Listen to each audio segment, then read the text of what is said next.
Vamos a la tercera bienaventuranza dentro de la dinámica presentada de manera negativa para traer lo positivo. Volvemos otra vez a el hecho de elegir ser pobre como base, primera jamba de la puerta. El hecho que hemos dicho y leemos con Mateo: bienaventurados los mansos, porque ellos poseerán la tierra. Segunda de esta negativa: bienaventurados los que lloran, porque ellos serán consolados. Y la tercera es: bienaventurados los que tienen hambre y sed de justicia, porque ellos serán hartos, serán saciados, se llenarán. En Lucas, el amigo Lucas evangelista, va a aparecer simplemente: bienaventurados los que tienen hambre, sin más, dice Lucas. Mateo va a agregar, porque es propio de Mateo, tiene como un maridaje con esta palabra de la justicia. En Mateo va a aparecer los que tienen hambre y sed de justicia. Tener hambre de la justicia y hambre o sed de la justicia. Y estos serán saciados ¿de qué? De esa justicia, que tienen hambre y que tienen sed. Todo el Antiguo Testamento, el que hambrea, el que padece hambre, es como alguien cercano a Dios. Y podemos ver la historia de salvación del pueblo de Israel desde Abraham, que sale de Ur de Caldea. Lo que mueve al ser humano es buscar qué comer. Y dicen por ahí que uno por su mejoría hasta su casa dejaría. Con el deseo de comer el pan material, uno sale, la gente deja sus países. Lo podemos ver en Abraham e Isaac, que bajaron de Egipto empujados por el hambre.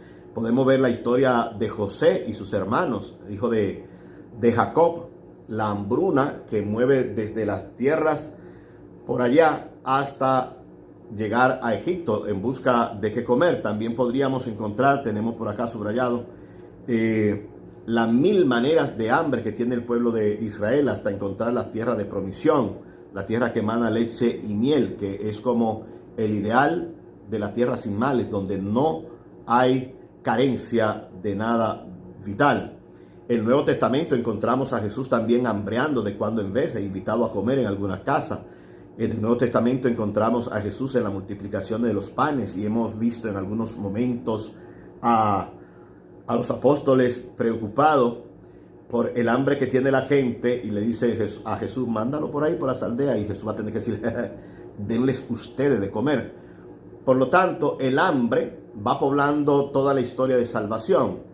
Y en este hambre que se puebla en toda la historia de salvación, va a haber una presencia de Dios que va a suplir el hambre material. Recordemos la travesía del Éxodo, comiendo el maná en el desierto, la codornice, etc.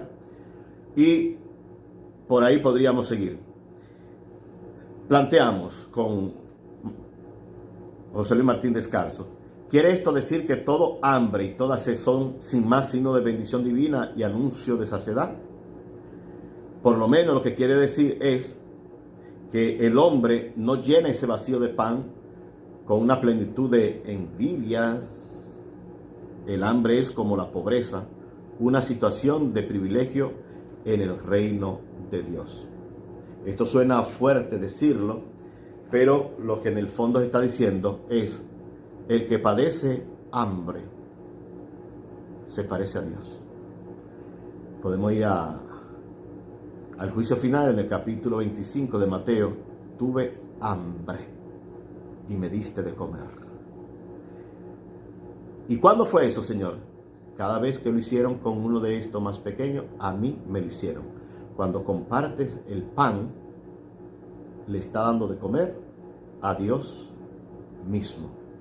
Existe dentro de la tradición judía el hecho de compartir la mesa, de dar el pan, porque cuando tú compartes el pan, tú no sabes si es Dios que está entrando a comer contigo en la casa. Pero en nuestra bienaventuranza, dichosos los que tienen hambre y sed de justicia, este añadido hermoso de Lucas. Vamos a poner, y lo sigo con José Luis Martín Descalzo, distintos momentos en que en el Evangelio de Mateo va a hablar de esta justicia. Para poder entender este hambre y sed que es de la justicia, veámoslo de lleno en el Evangelio de Mateo. Primero hago una lectura del capítulo 7, versos 16 y 17 del Apocalipsis, donde se nos dice: ya no tendrán hambre, ni tendrán ya sed, ni caerá sobre ellos el sol, ni ardor alguno, porque el Cordero que está en medio del trono los apacentará y los guiará a las fuentes de las aguas de la vida. Y en el Evangelio de Mateo podemos encontrar entre todas las hambres, hay una que toca la misma esencia de la vida cristiana: el hambre y la sed de justicia. Y Mateo la subraya de esta manera. No la encontramos nunca en el Evangelio de Marco, la palabra dikaiosine, justicia, y en Lucas aparece en un solo momento. Pero en Mateo aparece 7 veces. La leo por acá. Primero,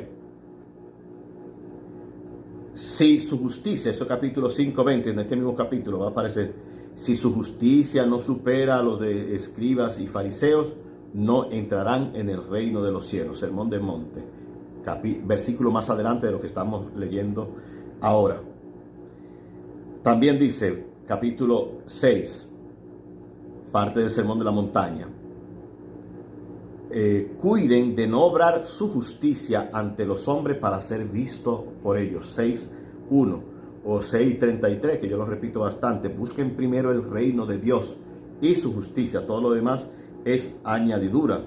O por ejemplo en boca de Juan el Bautista, cuando nos dice: déjame ahora porque conviene cumplir toda justicia, capítulo 3, verso 15.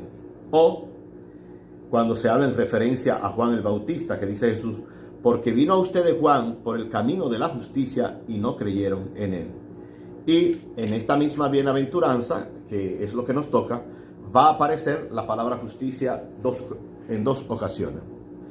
En todos estos casos se refiere a una justicia interior que proviene de cumplir y hacer la voluntad de Dios.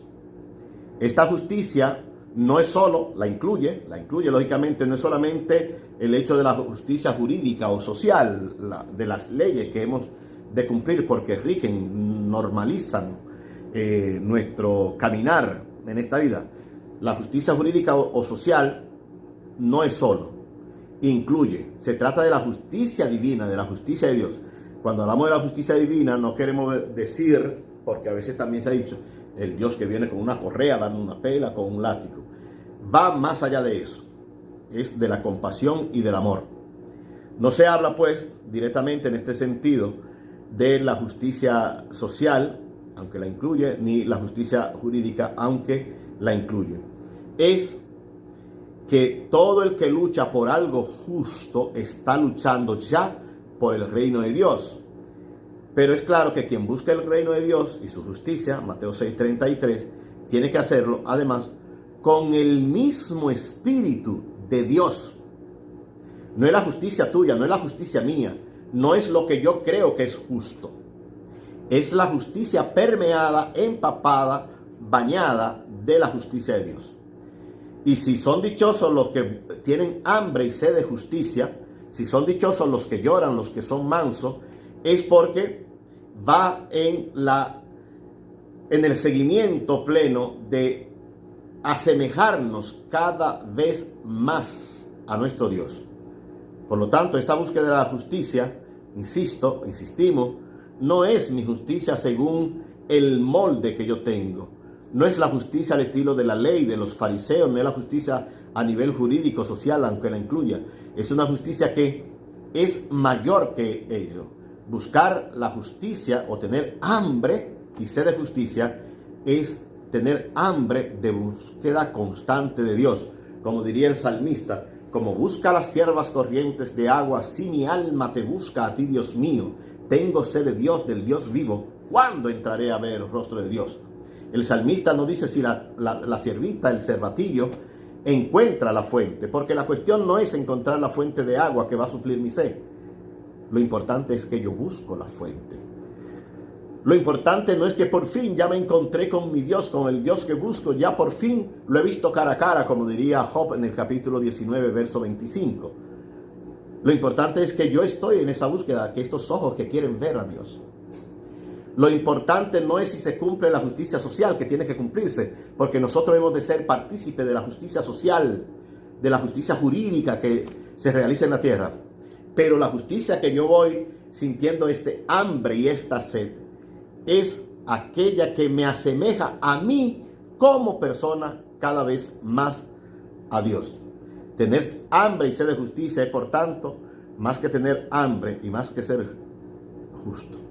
Lo repetimos, tener hambre y sed de justicia es mucho más que tener hambre en sí y es mucho más que ser justo. Estos hambrientos serán saciados. Leo un parrafito completo. ¿De qué serán saciados estos hambrientos y sedientos de justicia? No de pan, no de poder. No es eso lo que sacia al ser humano. No solo de pan vive el hombre, dirá Jesús en su momento, sino de toda palabra que sale de la boca de Dios. No serán saciados de pan, ni de poder, ni de privilegios. La justicia de los hombres conduce con frecuencia a un simple cambio de opresores, a que el hambriento se convierta en verdugo. No se trata de eso. Lo que se dará a los hambrientos de justicia, lo repito, lo que se dará a los hambrientos de justicia es exactamente lo que hambrean: justicia, amor y Dios mismo. Lo que se le dará a la persona que tiene hambre y sed de justicia es precisamente eso de lo que padecen, de lo que tienen hambre. ¿Qué es lo que tienen hambre y sed? Eso, que se haga realidad la justicia, se le dará el amor y se le dará, decimos aquí, Dios mismo. Se le dará una comida, hacer la voluntad del Dios de los cielos. Y eso le saciará como saciaba a Cristo. Y Jesús decía: mi voluntad es hacer la voluntad del que me ha enviado. Si usted tiene hambre y sed de justicia, si no la tiene, búsquela. Porque entonces será saciado de aquel que le ha convocado. Y usted se va a parecer cada vez más al Cristo, ese en quien decimos creer.